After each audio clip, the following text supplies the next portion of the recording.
কাল রাত্রিবেলা আমি চলে গিয়েছিলাম ঝালুয়ারবাড়ি নাক্কাটা কালী পুজো দেখতে।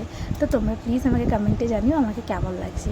তো আমি রেডি হয়ে গেছি, আমি আর আমার হাজব্যান্ড দুজনে মিলে রেডি হয়ে বেরিয়ে পড়েছি, গাড়ি করে এখন যাচ্ছি। তো গাড়ি করে যাওয়ার সময় দুজনে ভাবলাম যে আগে ঠাকুরতলায় যাব নাকি না রেস্টুরেন্টে যাব। তো তারপরে বললাম যে আগে ঠাকুরতলা যাওয়ার থেকে রাত্রি 10টা, যেহেতু 10:15 হয়ে গেছে, তো তখন ঠাকুরের ঘরে না গিয়ে আগে আমরা রেস্টুরেন্টে ঢুকি। তো আমি এখন রেস্টুরেন্টে চলে এসেছি, রেস্টুরেন্টে বসেও পড়েছি। তারপরে আমরা অর্ডার করে দিয়েছিলাম এগ চিকেন চাও। তারপরে এগ চিকেন চাওটা প্রচণ্ডই গরম ছিল, তো এগ চিকেন চাও অর্ডার করার পরে তারপরে আমরা অর্ডার করেছিলাম চিকেন বিরিয়ানি।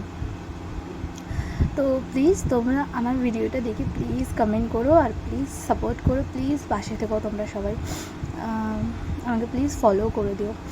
তো যাই হোক, খাওয়া দাওয়া কমপ্লিট। এবারে এই যে নাক্কাটায় মানে যাবো বলে ক্রস করে চলে গেলাম, নাক্কাটাতে চলেও এসেছি। আর এসে প্রচণ্ড ভিড় যে কি বলবো, এত গরম হচ্ছে। তারপরে নাগরদোলাটা দেখে খুব উঠতেও ইচ্ছা করছিল, কিন্তু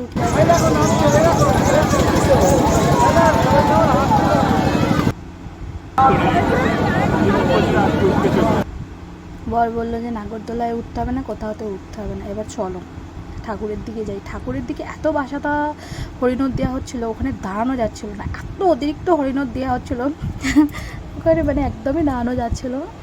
তাই যাই হোক, যথারীতি ওখান থেকে হরিণর দেওয়া যখন বন্ধ হয়ে যায় তারপরে যাই, গিয়ে আমরা একটু ঘোরাঘুরি করে দেন এবার বাড়ি চলে আসি। মানে আর পারছিলাম না, তো প্রচণ্ড গরম ছিল, বাস বাড়ি চলে এলাম। তো প্লিজ তোমরা জানিও ভিডিওটা কেমন হয়েছে। টাটা।